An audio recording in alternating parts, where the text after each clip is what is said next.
Mga kabisnes naming minamahal, makikisuyo po kami. Naglalambing po kami sa inyo. Kung maaari po sana ay pakisuportahan natin Analisa Reality Vlog.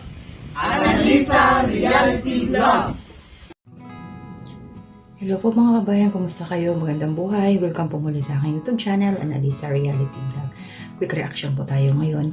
Dito po ito sa pag-grocery po ng ka-business family at magkakaroon po tayo dito ng tatlong version or episode kung anong tawag doon. Kasi patungkol dito kay Bong, kay Tony at kay Kayla. So may kanya-kanya po akong reaction base po doon sa nakita ko sa kanila na attitude sa loob ng grocery store. Pero bago yun, thank you Lord dahil ito nga po makakagawa ko ng aking simpleng reaction patungkol kay Bong. And syempre, thank you rin ho sa ating kay Pinuno Ka-Business, sa buong family, yung Ka-Business family at kay Papa Dins TV. Nandiyan po, pakisuportahan natin ang kanilang YouTube channel na sa baba po ng aking screen.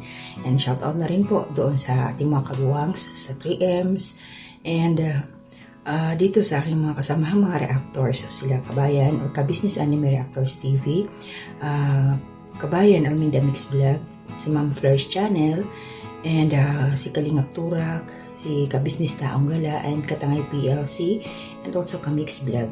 Suportahan po natin. Pag meron ho kayong time, please visit niyo po ang kanilang mga bahay, yung kanilang YouTube channel. So ito na nga po, ito sa pag-grocery ho nila Mrs. Ka-Business, kasama yung lahat, mga kagawang, mga eman. So, dito kay Bong, dito na agaw yung atensyon ko sa kanya. Sa nakita ko sa kanya kay Bong, yung obserbasyon ko sa kanya, parang bumalik ka agad yung dati siya na nandoon sa Ka-Business family. Yung pagiging maalalahanin. At hindi siya, pagdating sa pera, hindi talaga siya kuripot. Alam niyo kung bakit? Nagpa-ice cream lang naman siya dahil alam niya wedding anniversary nila Pinuno Ka-Business.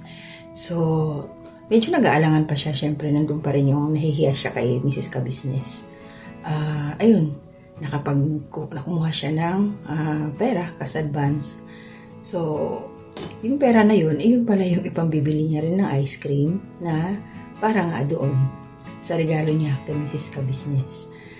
At sa siyempre kay Pinuno Ka-Business at marami yun eh. Nakita ko sa box, i-attach ko dito. Nasa kulang-kulang 1,000 din yung worth niya. So alam ni Bong talaga na, siyempre marami sila eh. Hindi lang naman siya. Or yung family Ka-Business, siyempre nandyan yung mga kasamahan niya. At kaya niya naregalo yun kasi parang nabanggit doon na pero yata siyang pupuntahan at hindi siya makaka-join sa celebration kaya nagbigay siya ng regalo. O diba, dati pa naman iganaw na talaga si Bong na once merong mga okasyon, basta once na naramdaman niya na gusto niya magbibigay po talaga siya. Yun ang Bong na nakilala natin. Diba? So mabait talaga itong taong ito. Sana magtuloy-tuloy na yung kanyang ugali na hindi na siya magpadala sa matatamis na salita. Diba? Hello kabayan, I'm back. Pasensya po. May muna sa labas. Yun na nga, doon sa grocery, mapapansin natin doon yung ugali ni Bong, yung kilos niya. Talagang andun na, makulit na naman siya. Masaya na ulit. So, doon natin mapapansin na talagang nakakalimutan niya na yung mga nangyari sa kanya at patuloy lang na hindi talaga siya dapat lumayo sa family Ka-Business para magtuloy-tuloy yung kanyang makabawi siya sa mga panahon na ilang buwan din yun na wala siya, diba? Kasi sa mga nangyari sa kanya at pormado, galing yung porma niya talagang may siya kumbaga sa manok yung tandang nasa rakiki na. Meron talaga siyang tinitingnan-tingnan. Pero sa ngayon, hindi muna natin sila ipupush. Kasi nga yung iba alam niyo na kung ano ibig sabihin about dito kay Kayla. So hindi naman yun. Friends muna sila. So dito kay Bong, harinawa ay magtuloy-tuloy na ang kanyang pagbabago. Tapos doon sa naobserbahan ko sa kanya na parang nawala yung mga naging negatibong pangyayari sa kanyang buhay. Yun na lang, kailangan maibalik pa yung kanyang pagsisikap na maging masipag ulit siya sa kanyang pagpasok. para buong maiwasan yung mga negatibong komento sa'yo na may mga nagsasabi. Ngayon lang yan, babalik din yan si Bong sa dati. Kumbaga, sobrang nilang minamaliit ito si Bong. Kasi para sa akin, ay pagdasalan natin na pagtuloy-tuloy na nga siya, huwag natin masyadong hamakin yung tao. Kasi hindi nyo alam, para sa mga bago lang ho sa channel or ni Pinuno Ka Business, a year ago, may naalala ako na ito yung time na ito si Bong na dapat sana ipapatuloy sila kasama si Damulag. Pero napag-alaman nila hindi na pala, tuloy na pala. Sinili pa ng mga kagwangs. So napunta sila doon sa barbershop. Pinagupitan ito si Bong. At habang ginugupitan pa ito si Bong, may natuklasan si Pinuno Ka Business sa ulo ni Bong. Ito yung meron siyang malaking peklat dito sa side na to. Tingnan ko mamaya kung mai-attach ko dito yung picture niya para makita nyo rin, para doon sa mga hindi nakakaalam.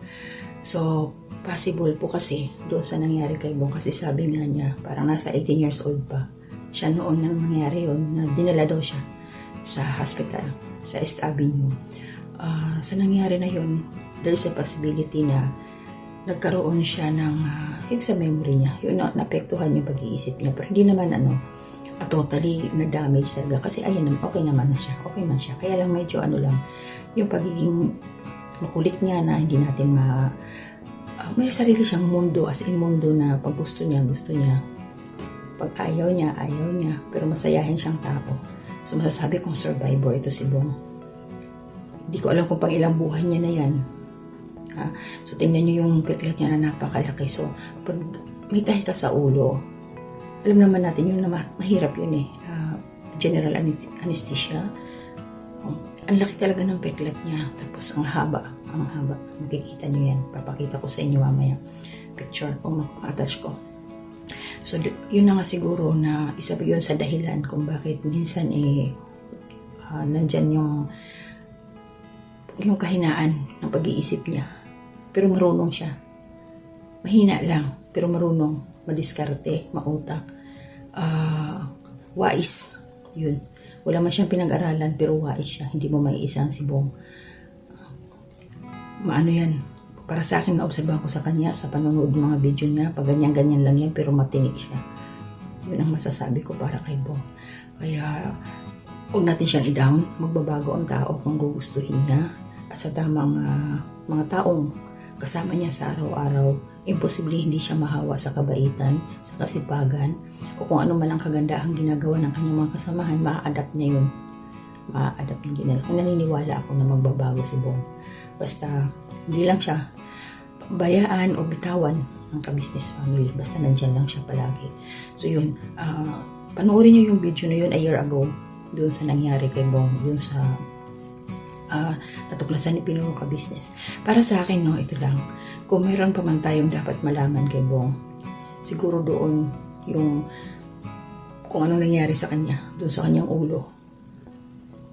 Bakit siya nagkaganon? Kasi hindi naman niya may kwento lahat Siguro may mga taong nakakalam.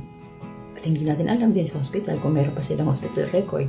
Kasi matagal na rin na panahon na yun Pero sana may doon kung saan man siya na-disgrasya, mayroon pang makapag-witness, makapagkwento kung anong nangyari sa kanya kay Bong. Para mas lalo natin siyang maintindihan, maunawaan, at mas lalo pa natin mamahalin si Bong. Natatanggapin natin kung ano talaga siya. Diba? So naniniwala ako, darating ang right time, magiging maayos ang buhay ni Bong. Maging positibo lang tayo sa pananaw sa buhay. Na instead na i-down natin yung ating kapwa, itaas natin siya sa pamamagitan ng prayers. I-offer natin kay Lord na unti-unting maging maayos ang kanyang buhay, magkaroon siya ng sariling pamilya. So ito po muna yung aking reaction dito sa part 1 or yung episode na to kay Bong sa pag-grocery nila. So yung sa paliligaw kay Kayla, hayaan muna natin yun na bahala na si Lord mag-move. Okay. So next reaction ko ay patungkol dito naman kay Kayla. So seniority tayo. Si Bong kay Kayla. And next ko ay si Tony. So, para kay Bong, mag-ingat ka palagi. Sumunod kila Mr. and Mrs. Ka Business. Alagaan ang sarili. Iwasan na ang masasamang bisyo. Huwag ka nang iinom. Kung ano pa man ang ginagawa mong mga makakasira sa iyong kalusugan.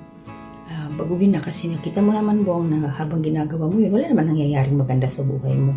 Lalo ka lang napapasama, nasisira ang buhay mo at magkakasakit ka pa. Kaya alagaan mo yan dahil ang buhay natin ay iisa lang na regalo sa atin ng ating Panginoon. Kaya mahalin mo yan. Tayong lahat, ingatan ang ating mga sarili. So ako, thank you Lord dahil wala na, medyo okay na yung aking lalamunan. Pwede nang kumanta kahit hindi marunong.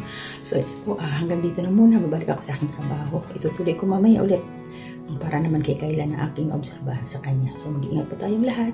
To God be the glory. Ay sorry, wala muna akong shoutout ngayon ha. Pasensya na. Next time na lang ulit pag meron akong mahaba-habang oras. Salamat po. Mag-iingat po lahat. Pinuno Ka-Business at Mrs. Ka-Business, Ka-Business Family, Papa Dins, Post Day, Budang. Maraming salamat sa inyo. Mag-iingat din po kayo palagi. At to my kids, mag-aral mabuti. And Ate Marilyn, ingat lang po. Ilang. Maraming salamat po. Our hearts beat to the city streets. We began to feel the fire. We rise like tall buildings as the chemicals they take us higher. The night's young, it has just begun as she puts her hand in mine. We wanna chase the night, wanna dance to the light, pull the stars from the sky, just two hearts running wild. Never sleep, never stop, as we shout from the top. We're gonna be two hearts running wild.